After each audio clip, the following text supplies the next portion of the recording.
Did you think losing 50 pounds would be easy? I did. I eventually lost all the weight and helped hundreds do the same, but my gosh, it was such a grind. I wish I'd known how to do it smarter. So to help you make fat loss easier, here are 27 honest truths I learned that will help you keep all your belly fat off for good. So lesson number 1, when focusing on getting my protein, many times my weight loss would stall and I wouldn't know why. It felt like I was doing everything right, but getting nowhere. I'd try to fix it in a variety of ways that just never seemed to work. Then I started focusing more on calories and everything seemed to be fixed. Lesson number 1 is that trying to get your protein can backfire and actually halt your progress. Don't get me wrong, it's very important. We're gonna discuss that more, but if that's all you focus on, you're not gonna get very far because your calories will be too high. And real quick, if you don't already have it, this is my craving survival map. It goes through during a craving what you probably are actually feeling. You pick one of these emotions, and then you go through the checklist, and by the end of the checklist, you don't have that craving anymore. It is the most important part of staying on your diet, is not giving in to your temptations and then feeling guilty over it. So go ahead and grab this. It's totally free. Link in the pinned comment and in the description. Lesson number 2. While focusing on calories was good, I probably wasn't getting enough protein, so I was actually losing muscle after a while. This caused weight regain. At first, it wasn't a big deal because my body had plenty of excess energy to dip into. That was my body fat. After a while, it may start cutting into muscle. So lesson number 2 is actually about getting enough protein. Aim for around 1 gram per pound of body weight, and don't worry if it takes some time to get there. 1 gram doesn't appear to be needed, but it is something good to aim for. So something closer to 0.7 is actually like needed, but 1 seems to be beneficial. Now remember, that's 1 gram per pound of ideal body weight. So if you want to be 180 pounds, go for 180 grams of protein. Whatever that number is, don't stress about it too much. The next one's going to be lesson number 3. I always thought that whole food sources were the best, so I avoided whey protein. What I didn't realize though is that whey is a whole protein source. And the lesson here is lesson number 3 is that whey protein is actually a valid source of protein. It's very, very high quality. It's actually the most bioavailable of any protein source, even above eggs and chicken breast. Chicken breast is like 97% bioavailable. Eggs is the standard 100% or the standard 1.00.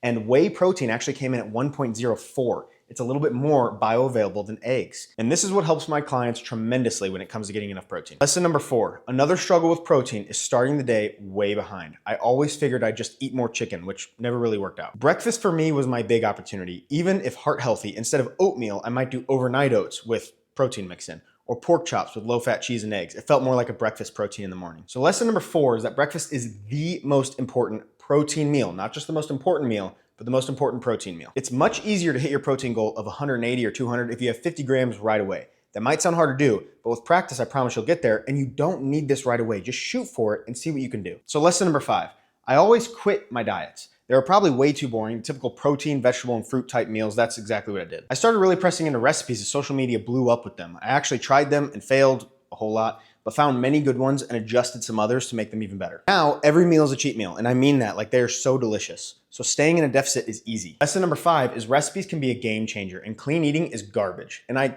kind of mean that sarcastically, but I kind of mean that. If you try to focus on just eating clean, it's gonna be difficult. Clean eating really does work, but for me at least, recipes like what you find in my cookbook are perfect. So if you want to, down below in the description and the pinned comment is my free protein packed cookbook. It is delicious. It comes with so many recipes like cheesy Mexican protein rice and lasagnas. So lesson number 6, when I was about 9 or 10 years old, I kicked out soda and that alone lost me a ton of weight. Later in life though, I consumed way too much liquid calories and milk and juice and things like that. Once I cut out liquid calories, I instantly felt fuller throughout the day and had way less cravings. I'm serious, it was like literally instant. Lesson 6 is that liquid calories kill many fat loss journeys. There's nothing wrong necessarily with liquid calories.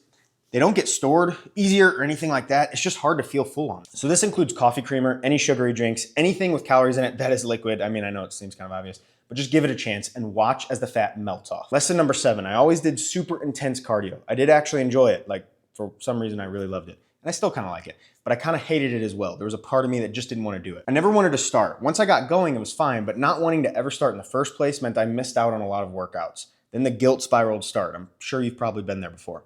So lesson 7 is that intense cardio never works long term. It does burn a ton of calories, but it also takes resources from your ability to build muscle, and it isn't something most people can sustain. So if this is you, switch to zone 2 cardio, steps, and rucking. Rucking is carrying a heavy weight in your back while walking normally. Zone 2 is where you can hold a phone conversation, but the other person could tell you were doing something by the way you were breathing, but it's just not super hard. As for steps, try to build up to 8 to 10,000 and you'll enjoy life a lot more. And the main reason for that is because you're gonna be able to eat so much more. I promise, it is a game changer. So lesson number 8, speaking of steps, getting enough cardio to allow me to eat more and stay on my diet felt impossible. That's why they say it's 80% diet. But for me, increasing my steps allowed me to drastically increase my calories I could eat. This helped me stay on my diet and actually succeed this time. So lesson number 8 is that steps are your absolute best friend, I promise. promise you. Calorie burn outside of exercise is where we can make the biggest difference, especially at first. And like I said, it's what allows you to eat more. And that is the key to you having success in your diet. So now is lesson number 9. When I was heaviest, I hated myself. And although a little shame can push you toward your goals, too much will absolutely wreck you. One thing that really helped me was using my weight. Let me explain. I was so heavy, it was like I was rucking 24/7. So simple walking was all I needed to absolutely scorch calories. So lesson 9 is that your weight is your biggest strength, and have confidence in that. I wish that wasn't the thing for you right now, but hey, you have this superpower that others don't have, and you can use this, I promise. I know it's not fun, but you being big has its advantage, and for some reason, I really like thinking about that. Maybe you will too. So next is lesson number 10. It's pretty easy to remove 500 calories a day from diet, and burn another 250 to 350 a day in cardio, meant I'd be losing around 1.5 pounds at least a week. What I didn't account for though was the lack of calories I'd be burning later due to muscle loss, and how many more calories I could be burning during my cardio due to muscle gain. So lesson number 10 is simple. Lifting weights is essential. Long term, you will burn many more calories, but the big difference between this and what you typically hear is this. 1, you can eat way more because you have more muscle. You'll have way better shape and confidence. That was number 2. And number 3, it gives you something to chase after other than the scale. And pursuit is what I think we're really all after. This might really resonate with you. You really just want to pursue something. And yes, it's weight loss. I'm not saying you shouldn't want to pursue weight loss. But what if you could also pursue strength and feeling like a badass? So lesson number 11. I love science-based lifting. Optimizing everything is what gets me going. But I was over-optimizing, worrying too much about sets and reps and rest periods that I struggled to enjoy my workouts. It kind of stressed me out if I didn't move the weight slowly enough or whatever. Like every single rep, I was analyzing if I was moving it correctly. Fast forward to today, and I just simply work hard in the gym. I try to control the weight, of course. Get a good stretch every time, get that full range of motion, and work really, really hard each set. So lesson number 11 here is that most details of lifting programs just don't matter, especially for the first couple of years. I know I could be more optimal, but I'm very happy with my results so far. I've never had this much muscle, and I'm enjoying getting stronger every single workout. So I'm just having a blast, and I just really think focusing on hard, exciting workouts is gonna be your key too. So lesson number 12, all you hear about is protein and calories. That's all I really worried about. And as soon as I started emphasizing getting enough carbs, my workouts blew up. I mean, really, it was awesome. Let me tell you about it. I had better pumps, more energy during my workouts, and more reps meant more progress. So lesson number 12 is that getting enough carbs will change your lifting forever. It's not just about protein and calories. And I know this is kind of obvious, but we don't talk about carbs enough. Carbs give you the energy to have awesome workouts, which result in more muscle burned. And I totally meant to say muscle built, obviously. You will not burn muscle by getting more carbs. So yeah, with more reps comes more muscle. More protein doesn't mean more muscle past a certain point.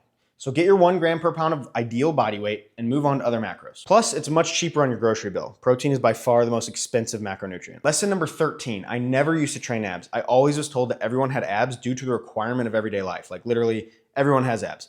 And it's true, the ab muscle is there just like their bicep is there. But without it being developed, is it really gonna show? Plus, I was told that compound lifts engage your core enough, like it has to tighten up, and that's true, it's just not enough. So while both of those are true, no one ever said it could get even better. So I trained abs after seeing some research that showed a person's abs showed much quicker when they also make muscle stronger underneath the body fat that they're losing. So lesson number 14 is that ab exercises actually do help expose your abs. Now let me stress, ab exercises don't shrink the belly fat in front of the abs. They just expose the muscle underneath that fat as you're losing it much quicker.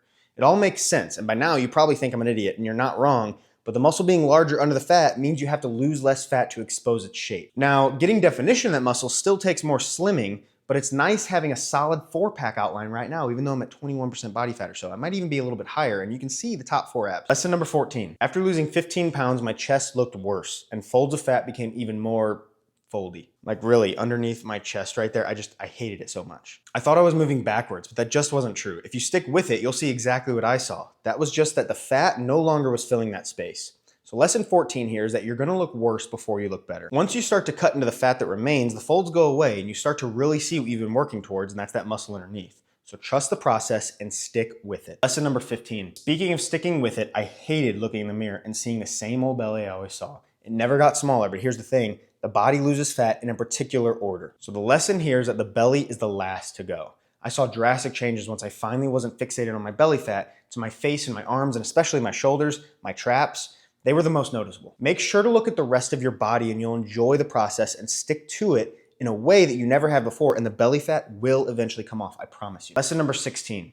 Failure and guilt was my go-to cycle. You might have been there before. I repeated this guilt cycle time after time, and I always quit because of it.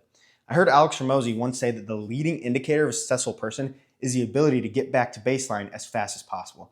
I applied this principle to my weight loss and everything changed. And now I use this principle when coaching my clients and I bring it up to them a lot. So here's lesson 16. Getting back on the horse is the number one key indicator of my successful clients, and it can be for you as well. Now, I know this is easier said than done, but trust yourself. Get back to it even if you don't feel like it. Ignore your feelings. I know that's hard, guys. I have been there before, but you get so much better at it with time, I promise you. So lesson number 17, fat loss is going to slow down. That's not failure, but it sure did make me scared that failure was right around the corner, and maybe you feel like that as well. Here's what I learned though. The later results and the slow results mean you're dipping into permanent results. Lesson 17 is that fat loss gets harder as you get leaner, but it's even more worth it. Now it's harder in terms of it takes a little bit longer, but it's easier because you are more capable of actually losing the fat. So I want to encourage you with that as well. But these slower results towards the end, it means you're even healthier. These results took time, which means your heart is now getting stronger. These results were hard, which means habits are what got you to earn them, and you didn't just suffer through it.